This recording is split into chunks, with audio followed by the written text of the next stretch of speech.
আপনাদেরকে সবাইকে জানাই প্রজাতন্ত্র দিবসের আন্তরিক শুভেচ্ছা ও অভিনন্দন।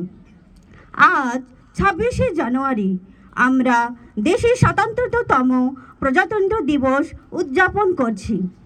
এটি প্রত্যেক ভারতীয়দের জন্য অত্যন্ত গর্বের ও সম্মানের দিন। 1945 সালের এই দিনে ভারতীয় সংবিধান কার্যকরী হয়। আনুষ্ঠানিকভাবে সার্বভৌম গণতান্ত্রিক রাষ্ট্র হিসেবে আত্মপ্রকাশ করে ভারত।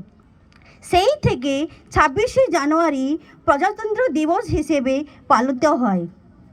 ভারতীয় সংবিধান ভারতীয় প্রজাতন্ত্রের সর্বোচ্চ আইন।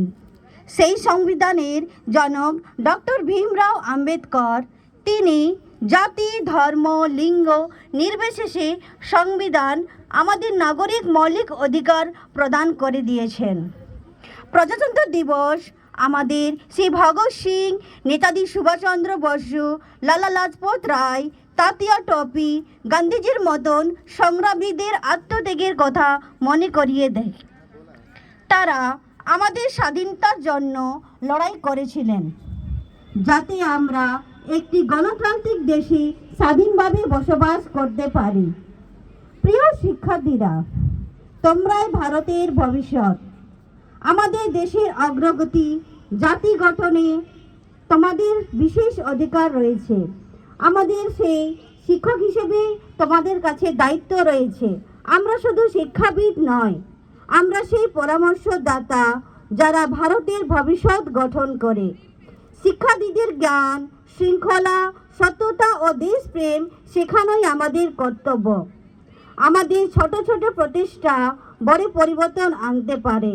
তাই আসুন এই প্রজাতন্ত্র দিবসে আমরা এক দায়িত্বশীল হওয়ার এবং আমাদের সংবিধান মূল্য অনুসরণ করার চেষ্টা করি এবং ভারতের জন্য কাজ করার অঙ্গীকার করি।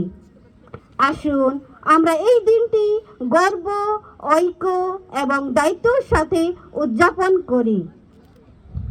আর সেই হিসাবে আমরা মনে করি সেই নেতাজির সেই স্লোগান, তোমরা আমাকে রক্ত দাও, আমি তোমাদের স্বাধীনতা দেব।